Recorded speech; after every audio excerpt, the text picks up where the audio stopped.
What's up, everybody? Welcome back into the Play the Fights College Football Show. Another week is upon us, and it is time to talk the quarterfinals, the college football playoff. Welcome in episode 80. This is a college football by fans, for fans. We got a little fans chirping us last week for our BYU Colorado preview of the bowl game, which Jake was spot on with. Colorado fans very angry in the comments at us. So if you're joining us for the first time from that, we appreciate you being here. We know ball a little bit. Jake nailed that one, which we will break down at the beginning of the show tonight. Along with that, we are going to preview the 4 matchups of the quarterfinals of the college football playoff.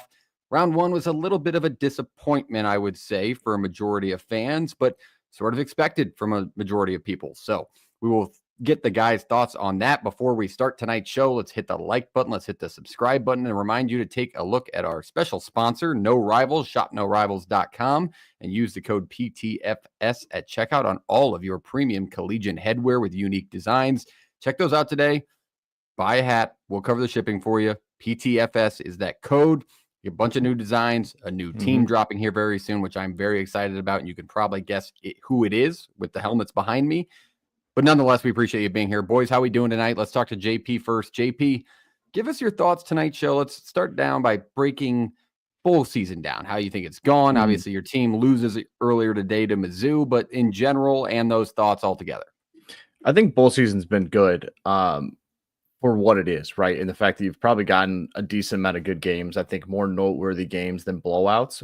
Early, the games weren't great, kind of got into a good spin on things in the middle of things. And then with these playoff games coming up, it's starting to dwindle a little bit, obviously, with New Year's Eve and New Year's Day being big days for the playoff as well as other bowl games. I'm excited for it. I think the one thing that continues to frustrate me about bowl games is nothing to do with the bowl games themselves, but rather the way they are covered. When these media people and these media companies say all this stuff and then get upset that these bowl games don't matter, or they say that what's the point of doing these anymore? And then instead of trying to lean into what they can do to make it better and make more money for themselves, they just push everything else. Like halftime of Iowa, Missouri was maybe talked about for a minute and a half, and then they talked about the playoff and other stuff. Leading up to the Iowa, Missouri game, we're talking about NFL players and what outfits they're wearing to the stadium that day, instead of talking about the game, right? Like, you want more money and more pay. Like, that's what drives me insane. And they do it during, like, for G5 during the season 2, is instead of, if somebody's tuning in through the halftime show, they probably want to talk about the game that they're watching, and you give it 30 seconds or 90 seconds, and then they spin off onto some other game or some other platform. And it's just infuriating. Hey, if you want to talk about the bowl game between, just throw a random one, whatever one James Madison played in, talk about that. Like, you got it on the air. You got these people tuned in to watch it. Talk about it. I don't need to hear about the playoff game 10 days down the road that I've already had shoved down my throat from 17 different platforms in 10 different ways. Like, just talk about the game. It helps you. It helps the programs. It helps the, all these different things. Like, give them the spotlight they deserve. You're the one pushing the narrative. I understand why they do it. But if you're pushing the narrative, and you're also behind the control board, that just pisses me off a little bit. And that's a good rant to start tonight's show. What about you, Jake? What do you think going on in bowl season? What have your thoughts been over the games? Obviously, your team gets a dub. We haven't gotten a recap yet, so don't want to give away too many thoughts, but Pop-Tart Bowl champs. Pop-Tart Bowl champs. I mean, that's better than a national championship. Say you're the second, like Pop-Tarts. You're the second annual Pop-Tart champ. I mean, I don't think it gets better than that. To go off of JP, I think we want to maybe liven up the show a little bit, make it a little lighter.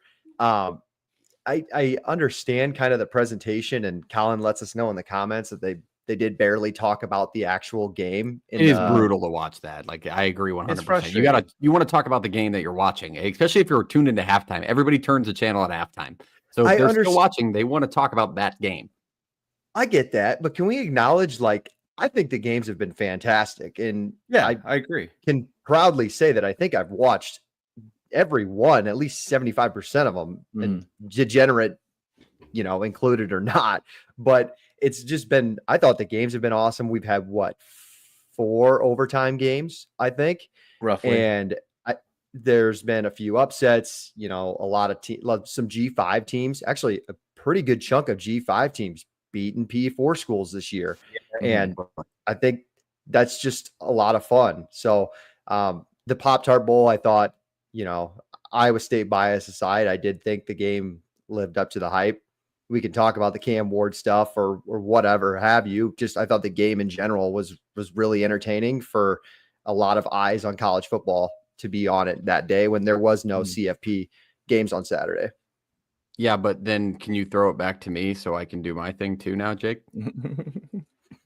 About Nebraska. Nebraska wins a bowl game. Yeah, I thought nobody would bring it up. Yeah, sorry.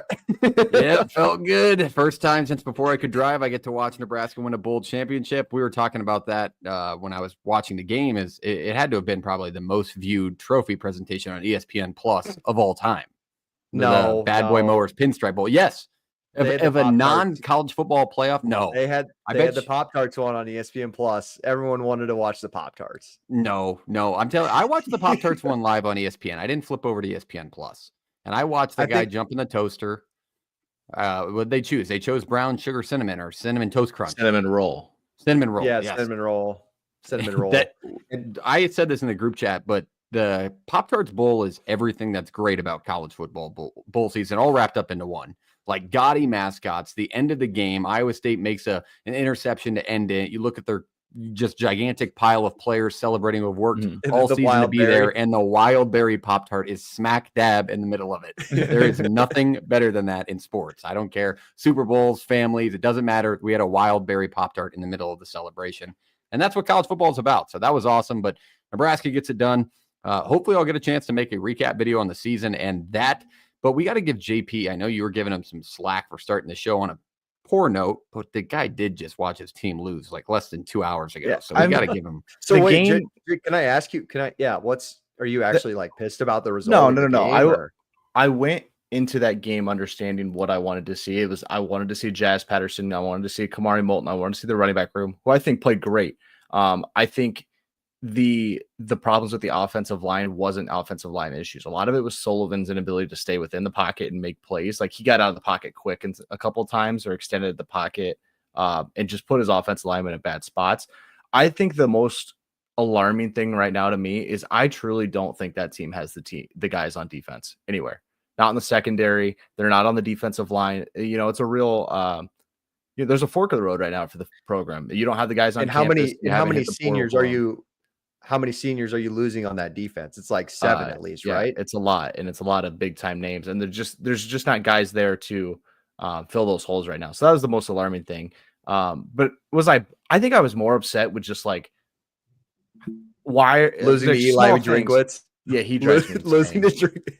But like we're 4th and inches, and why are we even worried about if it's going to be a first down or fourth down? Get on the ball and immediately go. We gave them all that time to set up and go in on this obvious quarterback sneak, and you lose. Like just small things angered me. And he stands straight up. He stood straight up. I don't know what he he's had any doing plans to. I don't know. It just pissed me off the way it happened, but I wasn't like come out of that game like way upset and. I think I was more shocked in that moment to see that Iowa didn't have any timeouts, like with the clock management and the game management that Kirk always has. And it seems like they always have 2 or 3 in the bag for that exact situation. And just them not having it was a shocker to me. But good football game overall. What a comeback by Mizzou. Entertaining nonetheless for a 1:30 kick on a Monday, just so you can watch the 4-15 49ers play tonight on Monday Night Primetime. But yeah, that's college football. Continues to throw you crappy football teams on primetime just because they have a couple names on their team. It's just ridiculous.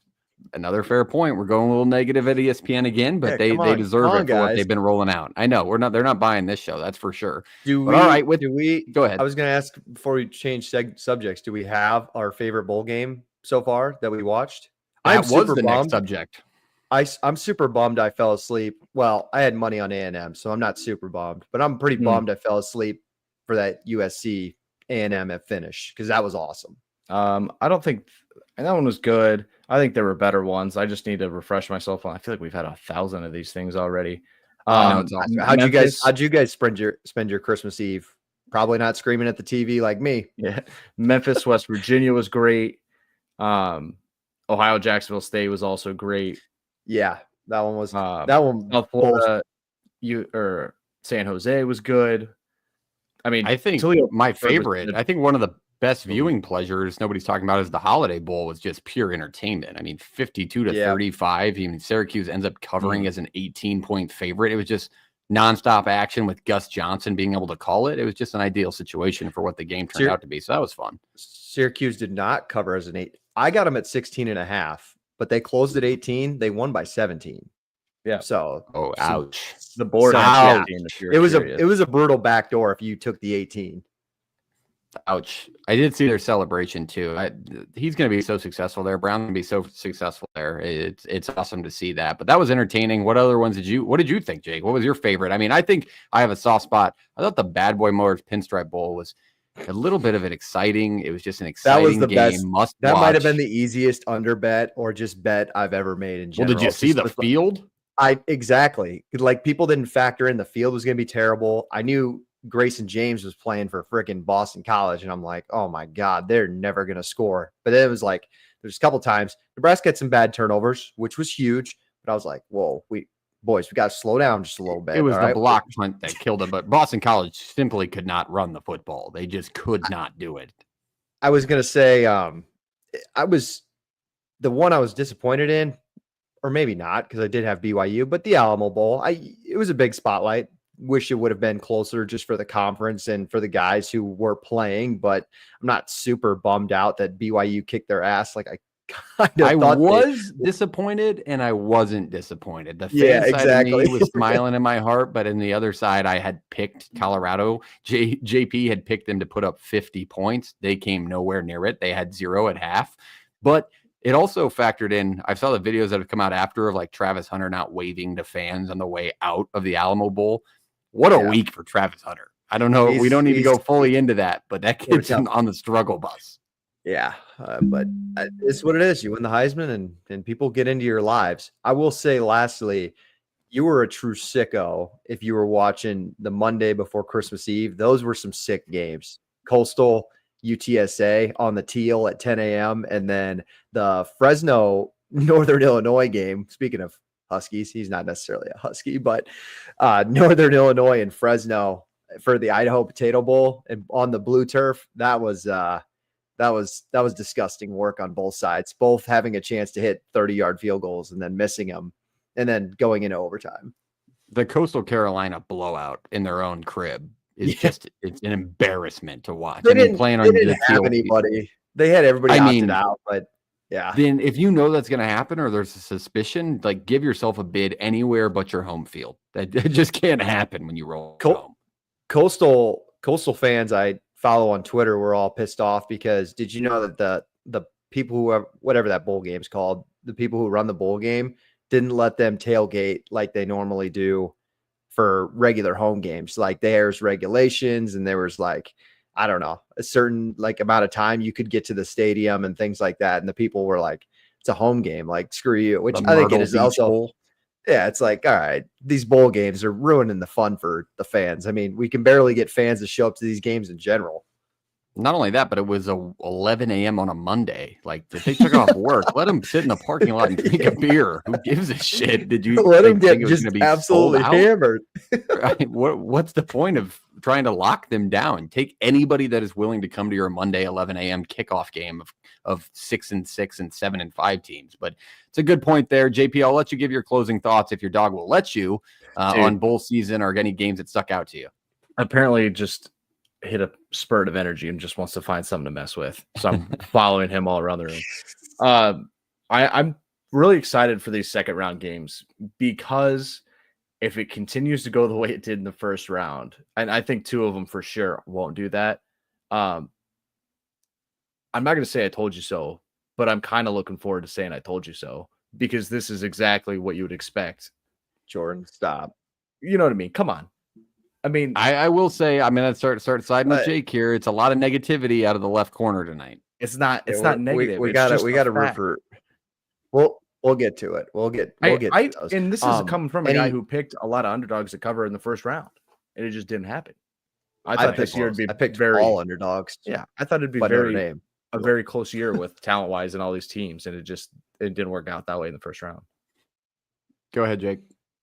I was just say any last initial thoughts as we're recording this on Monday for the 3 bowl games that are played on your New Year's Eve tomorrow?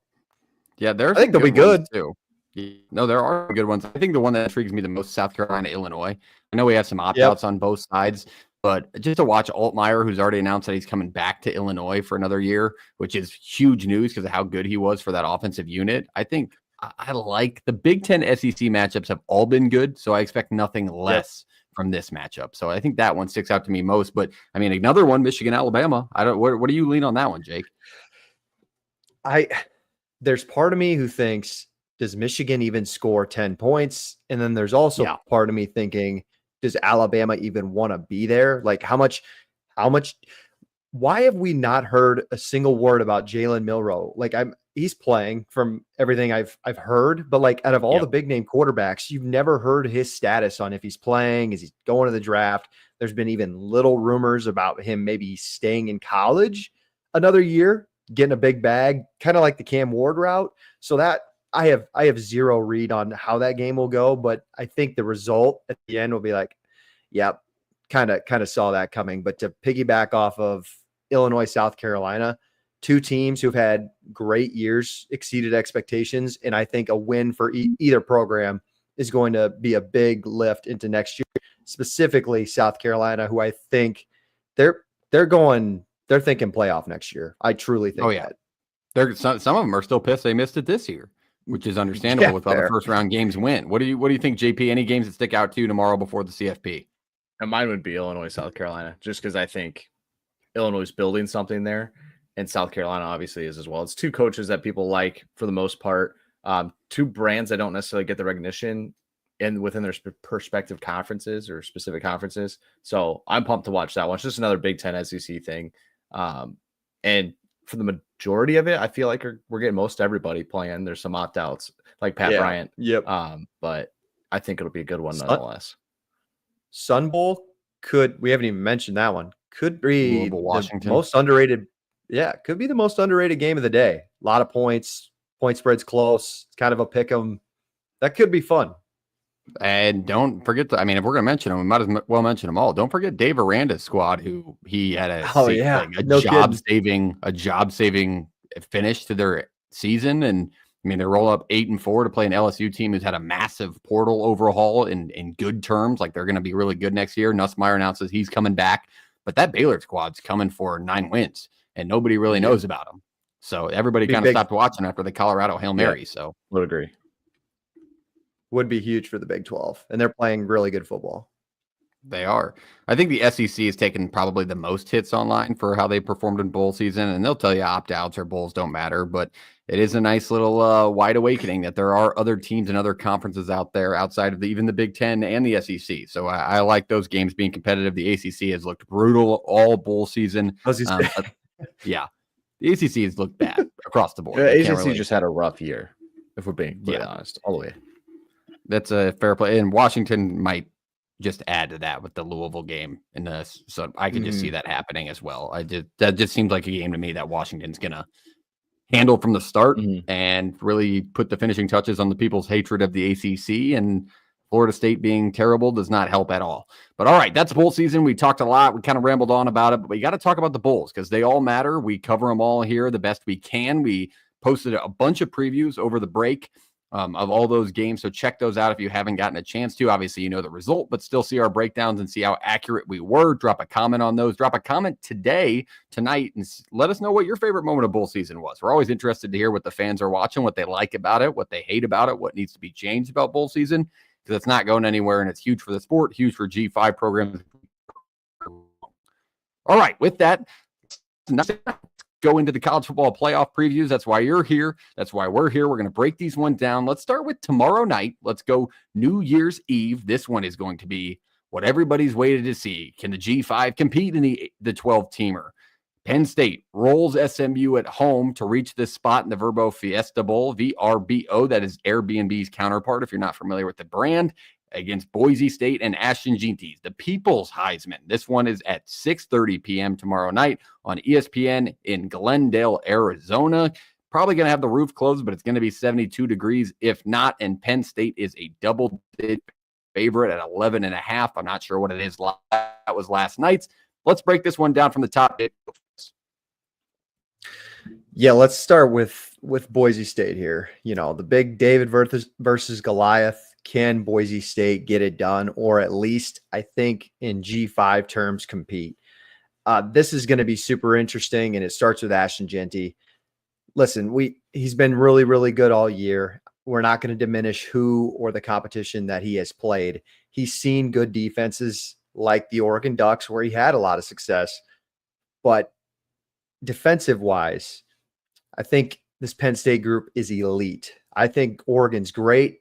I think Penn State's defense and its athletes on that defensive line is elite, and he's going to have a tough task. Can he get to 125? We'll have to wait and see. How many carries does he need? And Mad Dog Maddox Madsen is going to have an all-time performance, because the focus is clearly going to be on Jeanty. And can he get Cam Capers and those receivers going? It's going to be fascinating. Madsen at times has shown up a little bit, but he really struggled in that Oregon game. And it was kind of the difference between a win or loss for them in Eugene.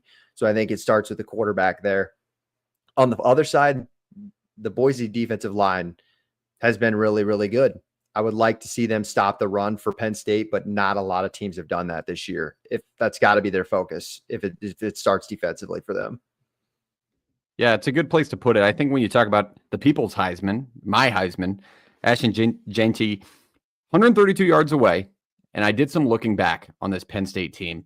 There is not a single leading rusher in any of their games this year that have hit 100 yards. That's how good that defensive front is. And everybody knows that, but that just puts it in perspective of the tall task in front of Boise State.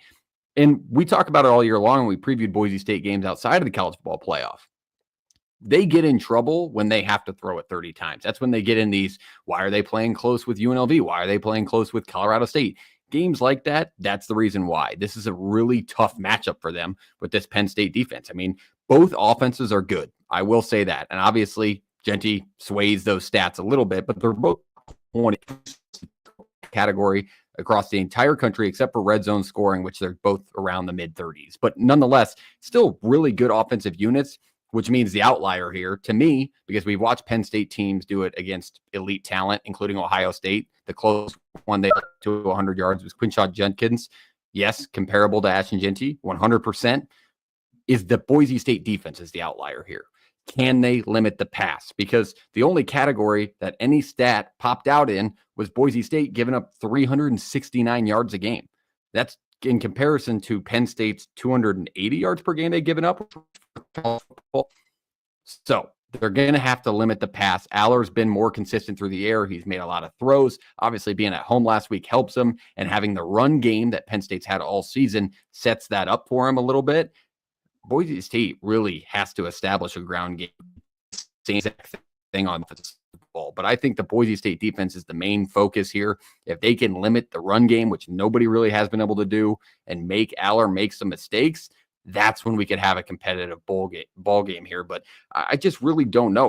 There's something in my head, and maybe it's the fandom part of me, because we're fans, tells me that I really want Boise State to win. I just think that there's something different about the team. We've had all year where we've talked about Ashton Jeanty being the main focus for every defense, prepping for him. They still haven't been able to stop him, including the number one overall seed in these playoffs.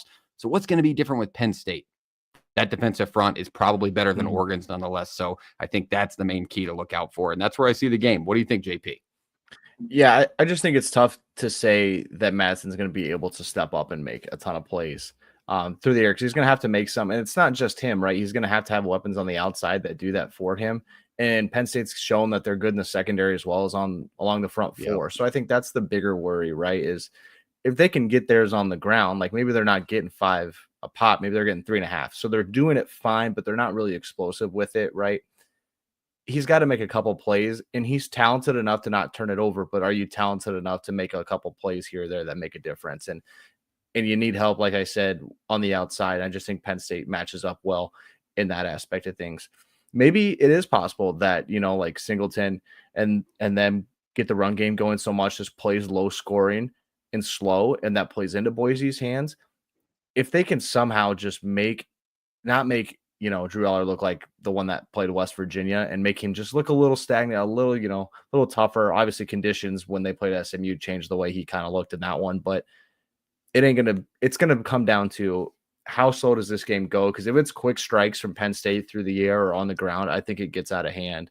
But if it's slow and methodical things like that, you have a chance to stay in it with one turnover or one play, right? A special teams play. Maybe that's something that we haven't talked about. Like Penn State's usually pretty good special teams wise, but maybe Boise State just has a little Fiesta magic in here they can sprinkle on this and go get a black punt or just something different, right? I think that's something that needs to happen. There's going to be a big play that's unexpected, as there does in any upset of this.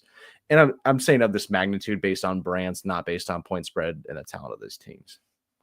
And that's a fair play. It's all fair thoughts. I mean, look at when Boise State had their success back in 2007 in the Fiesta Bowl. They had a kick return, something crazy, something magical. Like that's just kind of the moments that you need to have. And this Boise State team is more than capable of doing so. I mean, they have talent outside of Genty. You don't really hear about it throughout the national media, which we've griped about all the time. But we've talked about it. You mentioned a couple of names, Jake.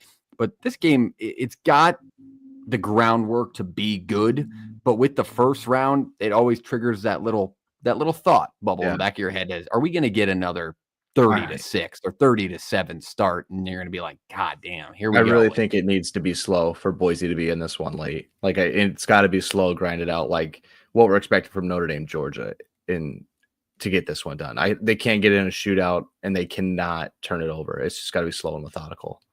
And they've gotten in their fair share of shootouts. All right, let's go round table style. Let's predict this one. Who's going to win, who's going to cover, and who's going to be the difference maker. If you want a chance to win a free No Rivals cap, drop your score predictions in the comments. If you hit it on the nose, who wins and the score, we will send you a free cap from our partner over at No Rivals on us. So do that right now. But let's start it off with Jake. Jake, who do you think wins? Who do you think covers? And who's going to be the difference maker for that team? Yeah, I think we're all a little gun shy, right? From 2 weeks ago with just the blowouts and the favorites winning, and we underestimated the home field. Let's just call it how it is. It was the first time we saw it, and we underestimated how big home field was. Now we're going to figure out for the first time, what is it like for a Boise team who hasn't played in 2 or 3 weeks versus a team in Penn State who has played a week and a half ago. We're going to find that out. And frankly, all of these matchups, there's just a time gap of when the last time they played. Mm-hmm. Will it matter? I don't know, but we got to wait and see and find out, right? I was back and forth on this one. I think Penn State wins the football game. I'll just give them outright. But as far as covers, like we've been doing this all year, guys, and we like to say we cover all 134. I even got a poster from Justin for Christmas that says we do it. I want to say Boise covers the number here. I think they come out, play with fire. If Ashton Genty is really the people's Heisman, if this is his last collegiate game we've ever seen of him, go out on a high note. Give us your Superman performance the best you can, and hopefully they at least play like they did in Eugene back in September. So that's kind of where I see it heading. All right, so there's Penn State as the winner, Boise State as the cover. I'm going to take one side of it. And you can probably guess if you've watched the show over our 2-year span. I mean, this is episode 80 tonight. I have never wavered from supporting the G5, especially when it comes to the college football playoff. I was all over the Cincinnati being in that scenario when they got to play Alabama. I'm all over it here. Give me Boise State outright. Massive upset. Slow pace game, just like JP asked for. 21-17. Boise State gets it done. I don't know even if they win, I think that's a possible scenario where Boise State could win in a 21-17 setting and Genty not get the rushing record at 132 yards. Like he could have 95 and they could do enough, just like Ohio State did, to win the game 20-17. So it doesn't have to be all done. Like Maddox Maxson is a talented quarterback. There's a reason he beat out a 5-star guy who's now transferring, and he's going to show it. He's going to have the stage to show it. I think a lot of the time what Jake mentioned were, we kind of underestimated the home field advantage in round one. I think in these college football playoff games, there's like a feeler period where kind of everybody has that nervousness. That home field advantage can shrink that a lot. I mean, when you're playing at your home field where you practice, where you're constantly sleeping in your own bed, whatever you want to call it, it kind of takes that out of it. Both these teams are going to have a little bit more nerves. I think there's going to be a longer feeler period causing that slow-paced game. Give me Boise State outright to win and cover 21-17. JP, what do you think? Well, I'd say, sorry, Jay, I didn't mean to cut you off, but before you go, I wanted to add this too, because we said in our text thread a couple weeks ago, like how they all got blown out. And we're going to talk about it, particularly with Boise and Arizona State, your big point spreads. Both those two teams have to play perfect football. Like me and Jordan, we talked about it. Like SMU just shot itself in the foot right away when it had the opportunity to go up 7-0 or whatever it was. It was like Clemson was the only team out of the road teams last week to go up 7-0 or to capitalize early. Indiana shot itself in the foot with a pick. SMU didn't get that fourth down inside the goal line. And then I'm drawing a blank on whoever the fourth game was, but it's just going to be, Boise cannot turn the ball over more than once, and once maybe too much. So we'll have to sorry, Jordan. That's why I just no, good. I'm pretty simple on where I'll go with this. I think Penn State wins and covers here. I just think it gets to be too much. Like a couple things happen, and there's a flash in the pan in a couple spots for Boise State, but I think it just gets to be too much. And I'm kind of curious if they even, make Aller do too much. Like maybe they just simplify it so much for him that he doesn't make any mistakes and he has open throws the whole day. So that's where I'm at on it. I think they win this thing about 34-20. I could go more than that, but that's kind of where I see it. If anything, I see Warren getting like 150 yards through the air. Like that's where I see them really hurting matchup Boise. Nightmare here. It's just a playmaker. Like there's multiple playmakers on that offense for Penn State when you're begging one to do it on Boise State against the best rushing defense in the country. It's a fair place to put it. It's just something magical is going to happen in Glendale for the Broncos again. That's my opinion. Yeah, that's a fair point. We got a little argument. I'm with you. Double O'Neal, 007. Shout out James Bond. I'm taking Boise State. I think I will say this. Their fans are always all over us. We understand their offensive line was banged up throughout the middle of the season. They came back towards the end. That's what sealed the Mountain West Championship. It's a very, very good offensive line. But you got to see where they're coming from. Like if they're taking Penn State to cover in this game, like look at what we just watched. Is Boise what lost Boise the game? Quite frankly, well, Madsen wasn't great, but special teams, a couple of big explosive plays that can't happen. Those are just as bad as turnovers. If you claim you don't turn the ball over a ton, which is we might go back and say at the end of the year, depending on how they finish, Penn State might have the best team or best defense in college football. It's them or Notre Dame. Texas is up there too. I would put them up there. But even Texas got exposed through the air last week against Clemson in some spots that I hadn't seen that from Penn State. I mean, at least against Ohio State, they were still rock solid defensively. Yeah. I mean, Penn State could do this thing with the draw that they got. So I think everything is on the table. When you're talking about a game like this in a scenario that we haven't seen before, where you got a G5 coming off a bye for a while and played in about a month, it feels like, and then a Penn State team who you just watched dismantle another top 15 team. It's fair to have question marks everywhere on there and have different opinions. So it's clean, and that's what makes the sport beautiful. So that is the Fiesta Bowl. We got 2 on Penn State, 1 on Boise State. So a little love each way. That one's going to be a ton of fun. So make sure to check that out tomorrow night on ESPN. But that wraps up that.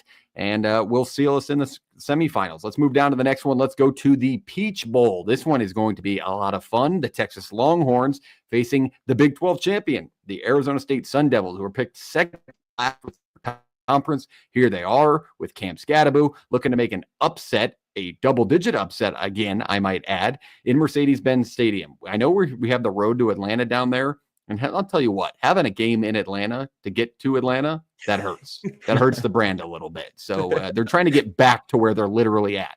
I'll throw that out there. But this is at noon on New Year's Day. Let's break this one down from the top. Do it for us, JP. Yeah, when you look at this one, it's pretty similar to the Boise State one in some ways. Now, I think, Arizona State and Boise State are similar in the aspect that they lean heavily on the run game with their good running backs. But I think Arizona State gets the nod here at quarterback. I think Sam Levitt's a wild card in the way he handles things and how he's played quarterback, and he's done it well. Now, missing pieces on the outside hurts them, because Texas has shown, like Jake was saying, like getting beat through the air has been a possibility. And if you can keep Levitt upright, he's shown he can use his legs, and he's shown he can make plays stretching the field vertically. For Texas here, if Ewers is feeling good and he's not making mistakes that don't make any sense, and the offensive line can have its way with this front from Arizona State, like I know the running backs aren't anything special for Texas, but it continues to just be solid, right? Like they just continue to find guys to, fill holes and when they need it. And it's different games, different people each week. This is going to be tough, I think, for Arizona State to sit there and really bow up the way they had. They're going to do something trickerish. Something's going to happen. Go look at the Big 12 title game, the way to punch their ticket into this thing. They're going to do anything. They'll go for it in their own end. There'll be some fakes of some sort.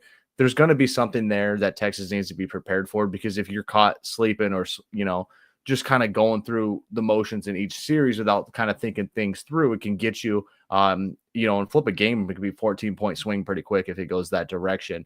I like what Texas can do through the air here. Like I really do. I think Ewers can have a big day with what he's going to, possess in that wide receiver room and in that tight end room.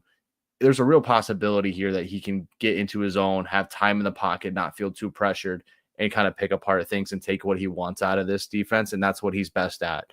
When he's upright, he's in the pocket, he's comfortable, he's through progressions, he makes good plays. Arizona State's got a real, I think they actually have a shot in this one more so than Boise State does, just because I think, like I said, the quarterback position, I think they're more willing to take crazy risks. There are some things that I think Dillingham is waited for and built into this.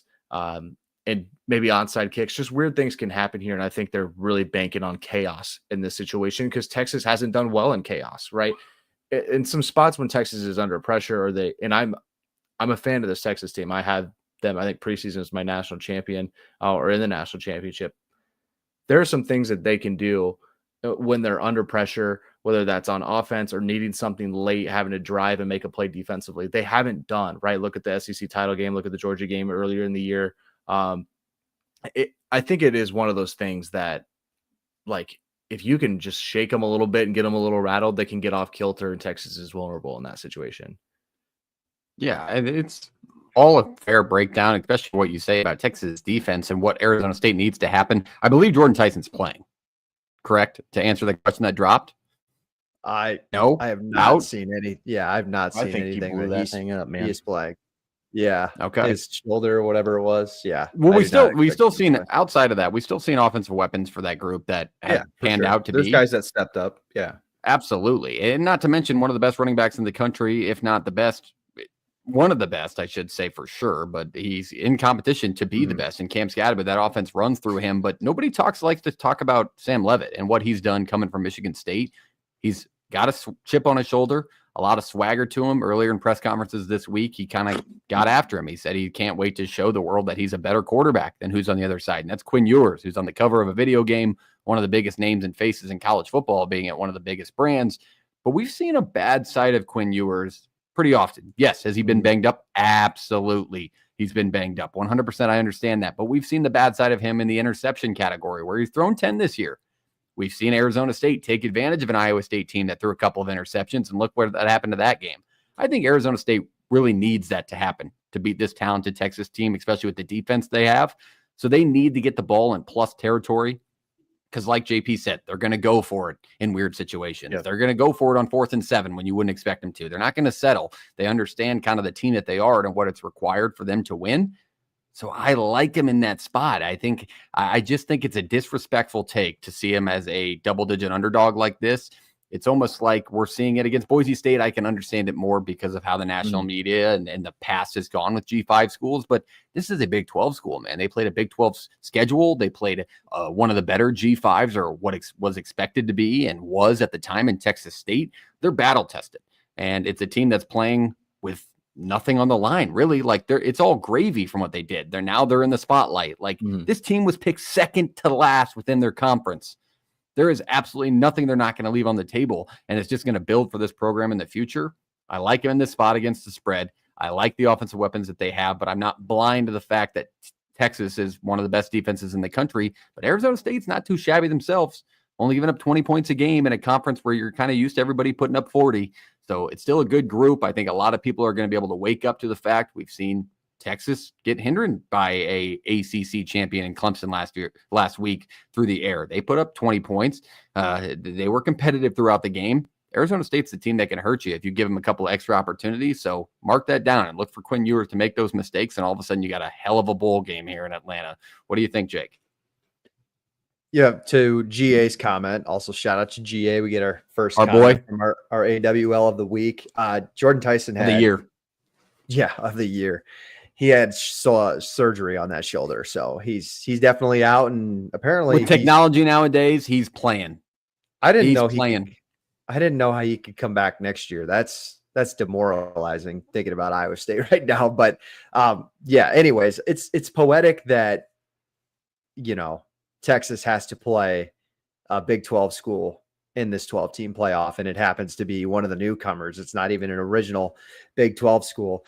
I like Arizona State in this spot. I think there's some vulnerability that they can take advantage of.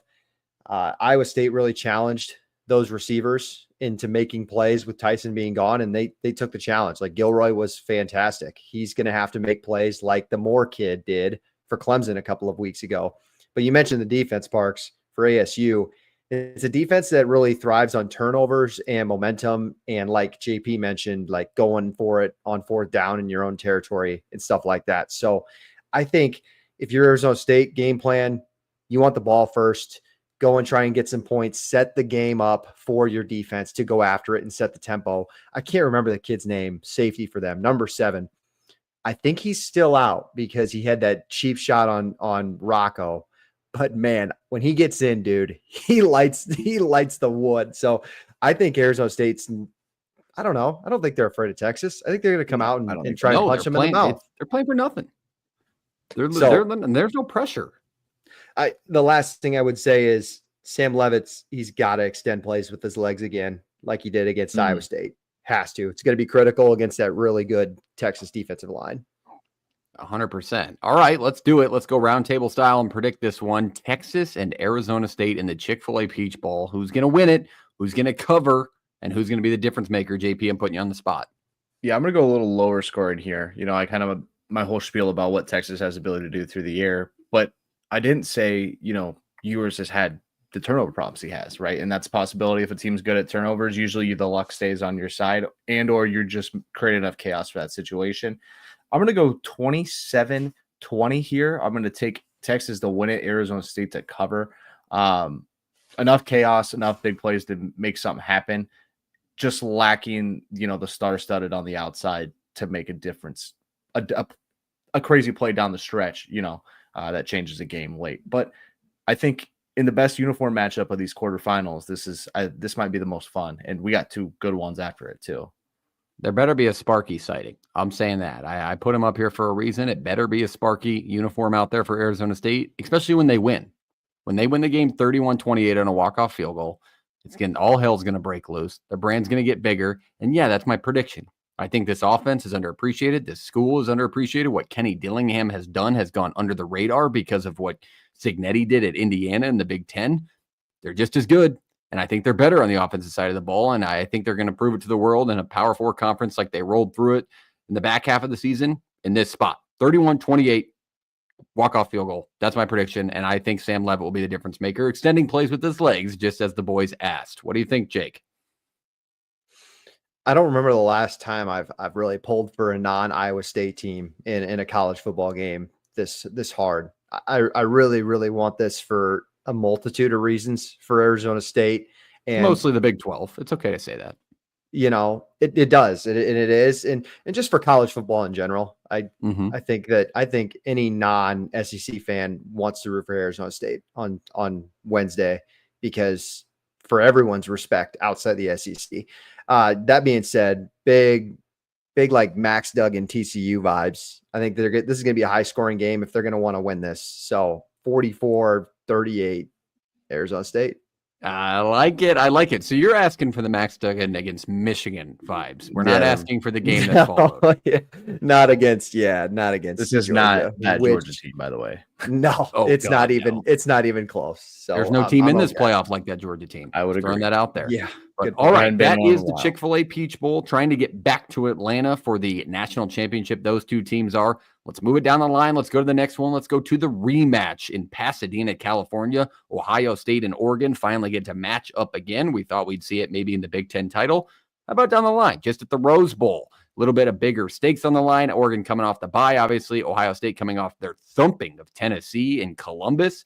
This one's one of the closer spreads, 2.5 in favor of the Bucks in the rematch, even though they lost the first matchup. 4 p.m. Of course, we got to get the beautiful Pasadena sunset. This one's going to be a lot of fun. Jake, break it down for us. Yeah, I want to keep this one quick. I think it's going to be the game of the year. I think it's going to be awesome. I think it's going to be back and forth, but I'm not drinking the Ohio State Kool-Aid. I know we probably saw their best performance last week, at home, coming off their worst loss in maybe 5 years, whatever, man. Like, I'm so sick of this Oregon team being underestimated and underrated. I just don't feel like we talk about them enough. I don't think we recognize how good Dylan Gabriel's been all year. And of course, yeah, make them an underdog on the West Coast in Pasadena. Go ahead, try this team. I think the defensive lines, it's going to come down to which one plays better, which one gets more pressure. Both of them are really, really good, and both of them have dudes all across the front four. But I love this Oregon team. It's my national title winner. I just think it's a very consistent football team that plays with themselves. And yeah, I don't even. I'm not staying away from it. So give me Oregon. Yeah, I think when you look at this, you got to look at the first matchup, and we've talked about it all the time. It's hard to beat a team twice. Everybody's fully understanding of that. But the way this first game went, this Ohio State team competed really, really well in a road spot that not a lot of teams compete well in Eugene. I think that's why the line is where it is they think a neutral site really is that difference maker of the 1 point win the Ducks had over the season. But the bye and the time off, and Jake mentioned it being on the West Coast, that's a huge deal. I mean, this is a long travel day for Ohio State. Obviously, they're going to be there early, but Oregon's is literally just going down the road like they're in their own old Pac-12 days, getting a chance to play in what everybody thinks is the best college football game of the year in the Rose Bowl.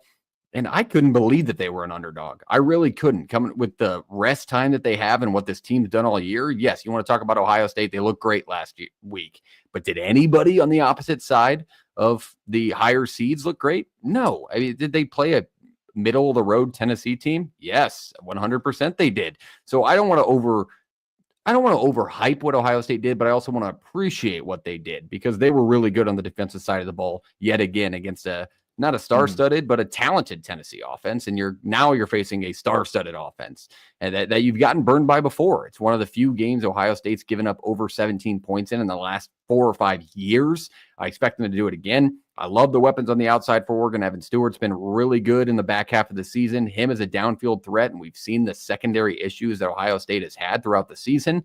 I think this is a spot where they're going to have some more issues against an Oregon downfield attack, and a consistent eighth-year quarterback in Dylan Gabriel will kill you. So I like the Ducks in this spot as well. I really do. I can't believe they're an underdog. Take them outright to win this game and do it by a score or two, to be honest with you, a full score. And that's not a field goal. I mean, a touchdown. So I like the Ducks just off the rip of my head because they are getting a little underappreciated, especially on the defensive side of the ball. What do you think, JP? Yeah, I think it's kind of become a thing where two elite teams go up against each other. It gets a little higher scoring, as we saw earlier in the year with this. And then just in years past as well. I think if you're going to look at this game, I think for me, it starts at quarterback and what quarterback you trust more. It also starts, with who's probably going to be a little more opportunistic and a little more risk taking. I think Lanning's proven he's a little more of a risk taker in some ways. I think Dylan Gabriel's proven that he is more consistent and more of a big play threat than Will Howard this year. I also think two of the best, this is 1A, 1B receiving cores, best in the country. Colorado would also be up there. Texas would be up there. But I don't care how good the defenses are. I'm kind of feeling like this one's going to be higher scoring in that aspect. So I like Oregon because of those. I like Dan Lanning a little bit more in this spot. I like Dylan Gabriel a little bit more in this spot. it's just one of those things that you can adjust as much as you want if you're Jim Knowles on the defensive side, but it just changes when your DBs have to go against this receiver core again, and then the same on the Oregon side when you have to go against that two-handed monster of a running back room at Ohio State and their really good receivers on the outside. There's again, like, you can prep all you want and scheme all you want, but these offenses are predicated on getting guys wide ass open for their quarterbacks, and the quarterbacks don't usually miss them. So I don't think it matters here. The scheme's going to win out. I'm going to take Oregon here because I think they are the better team. And if Ohio State loses this, I don't really think the Ryan Day thing and hate should continue. But again, apparently Ohio State fans think they know what works best for that program. Again, just one of those things that I don't agree with, but it's going to happen. I can see it now. Ohio State heartbreak in the college football playoff is not something the college football world has not experienced, by the way. This Oregon team has finally got their in again. You know, they had as good, or I don't want to say as good, but a really good team last year too that they missed out on because they couldn't beat a singular team. They've already beat this team. It's not like that Washington situation where they just felt like they had their number. So just something about the Ducks, and we might unanimous pick this and screw Oregon over. So apologize, Ducks fans, but what do you think, Jake? Score prediction. Who's going to win it? Who's going to cover? Who's going to be the difference maker? Yeah, you said full score. Maybe you're 2. I tend to disagree there, although I'm sticking with your Oregon pick, Parks. I do hope this game is as awesome as it should be. I mean, you are playing it at the Rose Bowl. It's setting up for everything to be great. I like Oregon winning by, I don't know, 3 or 4 again, probably. All right. Who's the difference maker in your mind? It's got to be one of the receivers, whether it's Johnson or Stewart. It's got to be one of those two, because I think they were the only team in college football this year to beat Ohio State over the top on the outside with those explosive plays like they did in Eugene in October. They got to do it again. If those receivers don't make as many plays as they did like they did last time, I do think Ohio State will win this game because Jeremiah Smith can do the exact same thing. All right. I think one of the points I wanted to add in on my breakdown was it's very apparent which quarterbacks have experience. Like, a lot of experience comes out in the postseason. And last week, Tennessee struggled with it consistently throughout the game with Nico. And you have the exact opposite in this game. I think that's going to be the difference maker. I think Dylan Gabriel's going to be, and he's going to rush a couple of touchdowns in. I agree with you, JP. I think it's going to be a higher scoring game than people realize. I mean, they both put up 30 plus in the first matchup. I think it's going to be around the same mark here. So I like Oregon to win the rematch, go 2-0 against the Bucks this year. 38-35, very similar. 38-31, very similar. Touchdown win for the Ducks to get them to the semifinal. What do you think, JP? 45-42 Ducks. Let's have fun. High scoring. Little fireworks on top of the sunset. We've seen it in the Rose Bowl. It's not a crazy take at all. I mean, we've seen not really good defenses not look very good, including Ohio State, Penn State's in the past. So it's not. I was going to say USC, Oklahoma, Georgia. Yeah. Are we going to do? We're going to do best bets. Are we saving best bets for the end?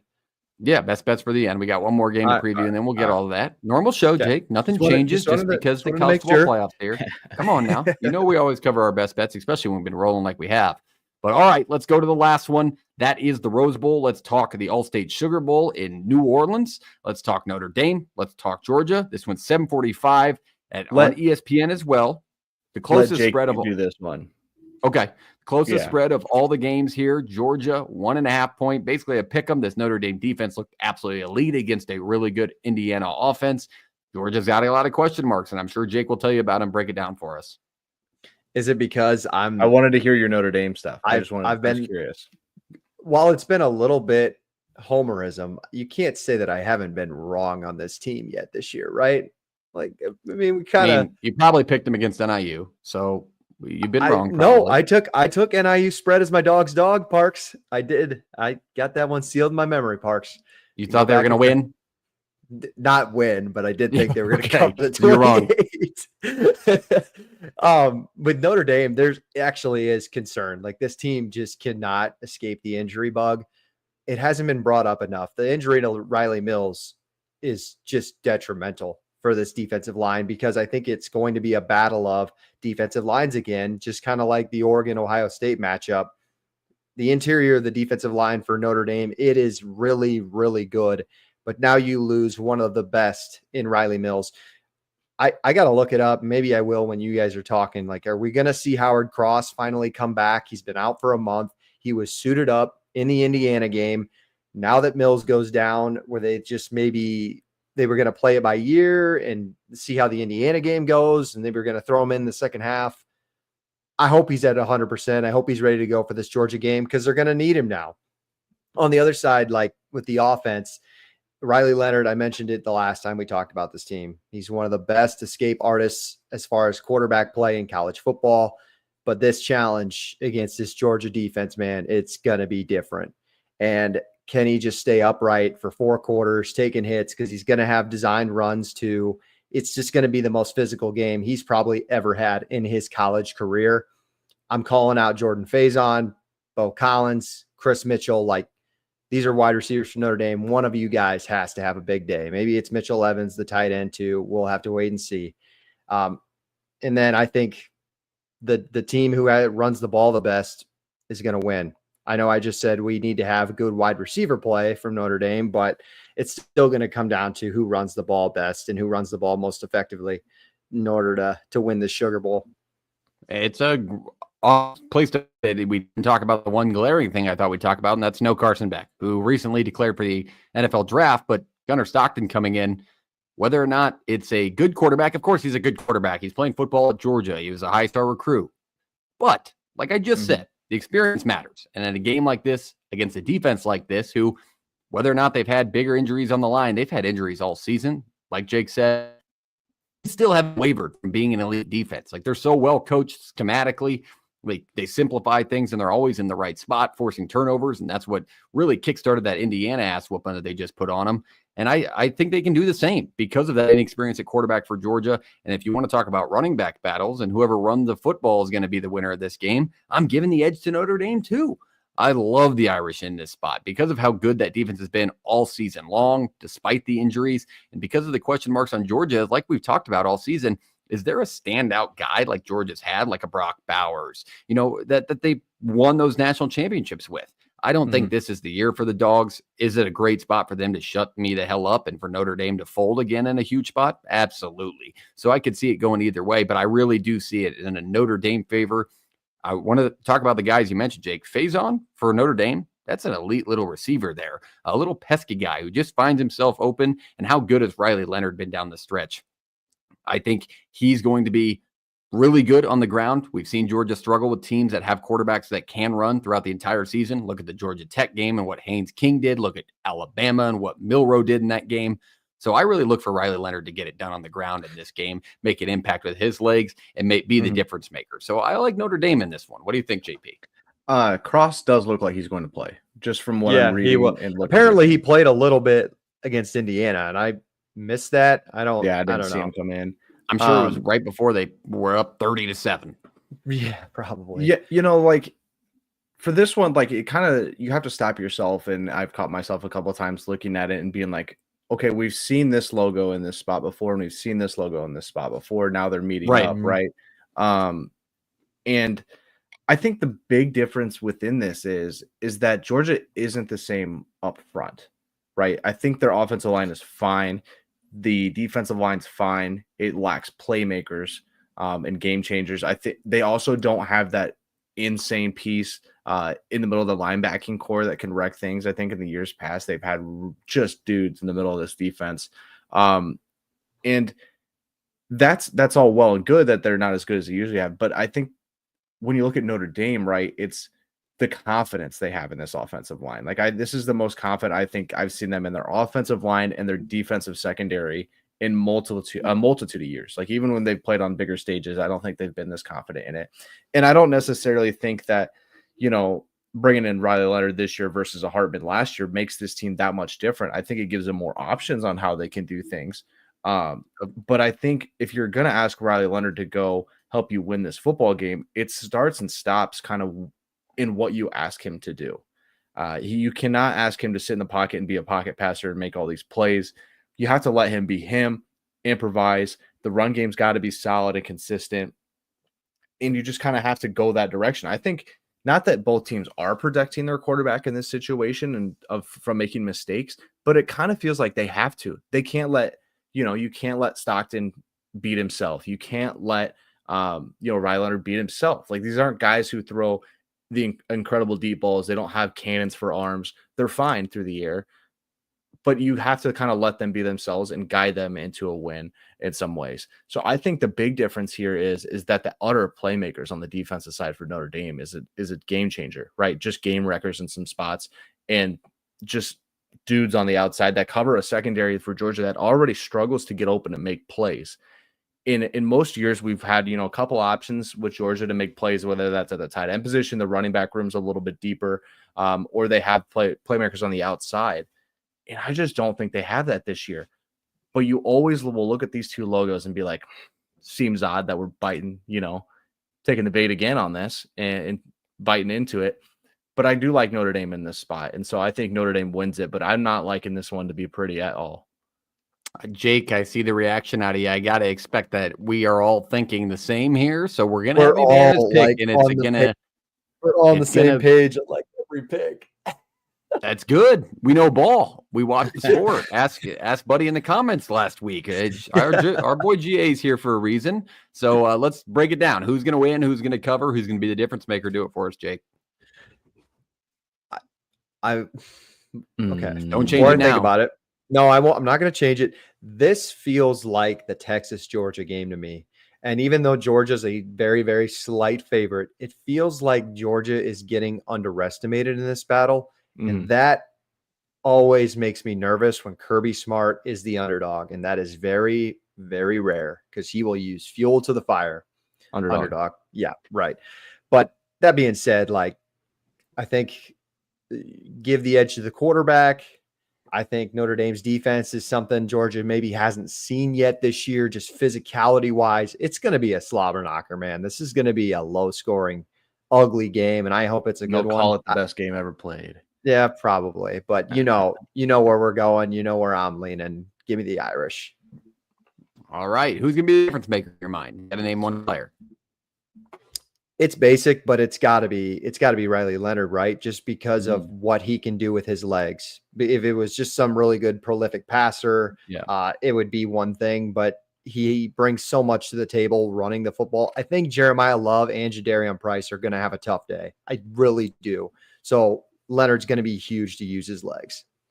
All right. It's a good place to put it because I'm going to be right there with you. I think Riley Leonard is going to be the difference maker, and it's because he's going to have a big rush. I think it's going to be one specific play that he busts for over 30 yards on a touchdown run, and because he has the ability to do so, and we've seen him do it time and time again for this Notre Dame offense, which has really sparked him, and the question mark's been his arm. So you kind of make a couple of throws to get yourself into the spot to be able to do so, but extending plays for that offensive unit in Notre Dame, going to be the importance. I think they're going to be able to do so. I like them to win in the spot. Also low scoring. I think it's going to be a 20-17 game. Notre Dame, Marcus Freeman gets it done against the Bulldogs, which if you would ask me this after the NIU week, I would have been like, bro, they're not even going to play. So it's fun to be able to put them in that spot. What do you think, JP? I think Jeremiah Love's the difference maker here. That's also fair. He might struggle in some ways, but I think they're going to have to lean on him enough, though he's going to have to make a big play or two that'll make a difference here. I'm thinking something weird. I'm going to go weird score. 22-18, just weird.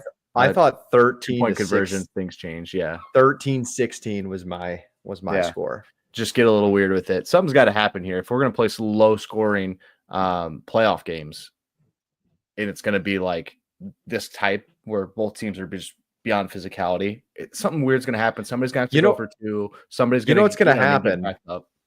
It's going to be just like 40. Just like the first round, when I thought nobody was getting to 20 in Clemson versus Texas. Couldn't have been more wrong there.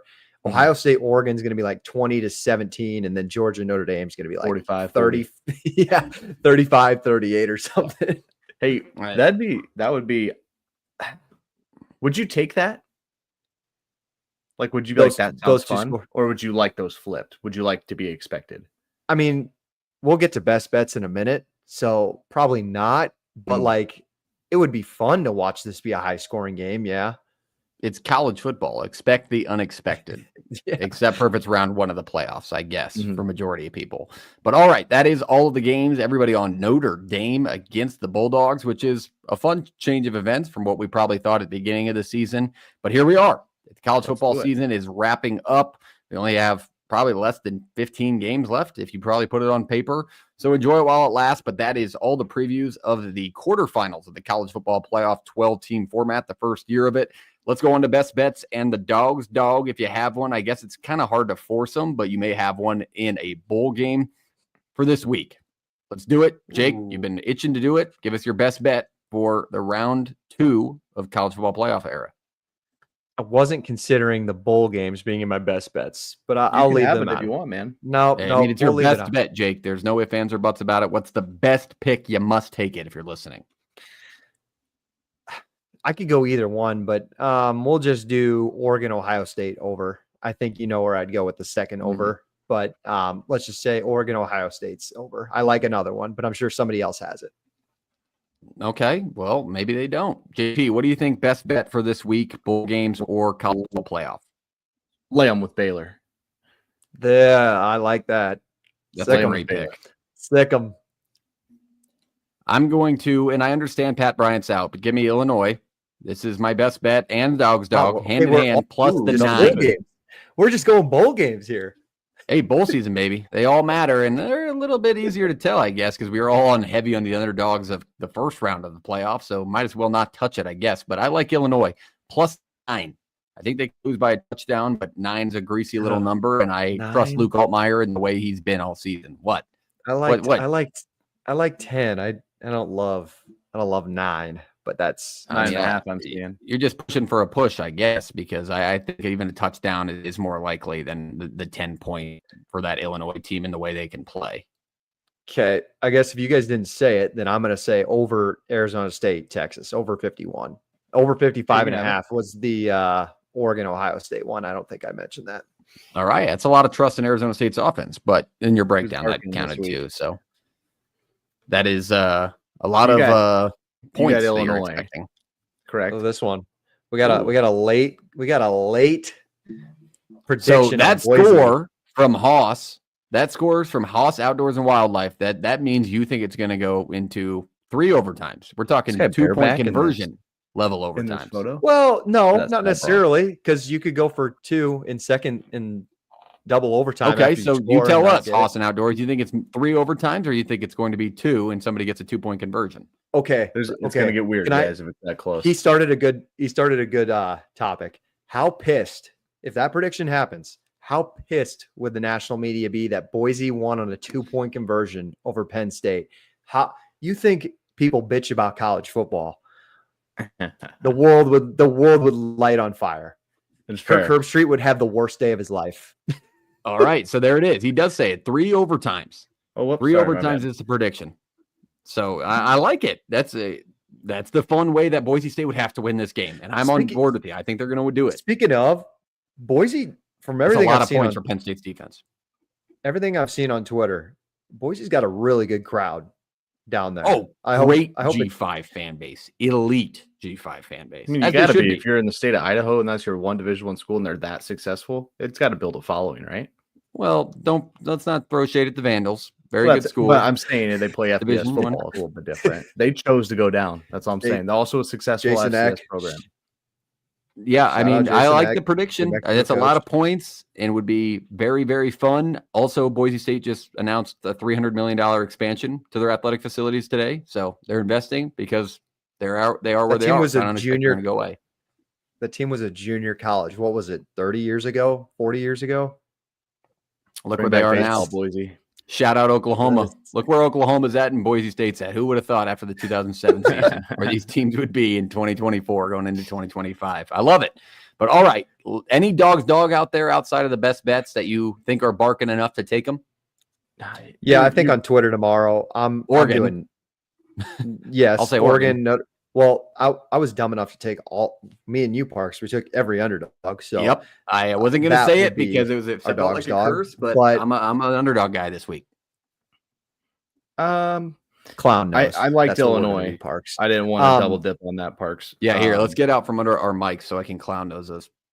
All right, thanks. That'll be a great thumbnail after every favorite wins. Just what happened in college football. I'm going Michigan on Twitter tomorrow. I hope it's 14. Really hope it's 14, but I'm going Michigan. Plug your That's a nose fair- I in hate on it that too. one. I hate it. Michigan. I was gonna go under in that game, but dude, if you guys seen the overs this year, and if you don't know anything about betting and you just want to have scratch,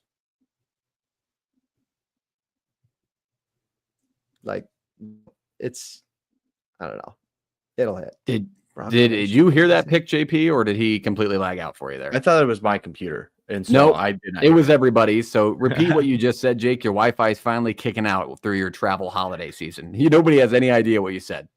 Live TV, everybody. I think I just said take the over in the bowl games if you have nothing else to play, just take the over. Yeah. He Did thinks that not he get didn't through say the or under. what? No, it did not get through, but we're glad that we heard it. I want to give a quick shout out to Haas Outdoors and Wildlife. Dad played at Hoss, Boise is that State. saddle bronc or are you barebacking that, man? I'm just looking Yeah. at your. I can You got barely a see it cowboy up on my here. screen. You might have found the right. Hit the subscribe button, Haas, because we got Cowboys live in the studio right now, and we'll talk. No, he's a wannabe. He's a wannabe. JP is, he's saying, not you, Haas. I can Yeah, see it. JP's a wannabe cowboy. But all right, that wraps up everything for tonight. We covered a lot. We're already an hour 12 into it. We appreciate you being here. If you're still here, hit the like button, hit the subscribe button.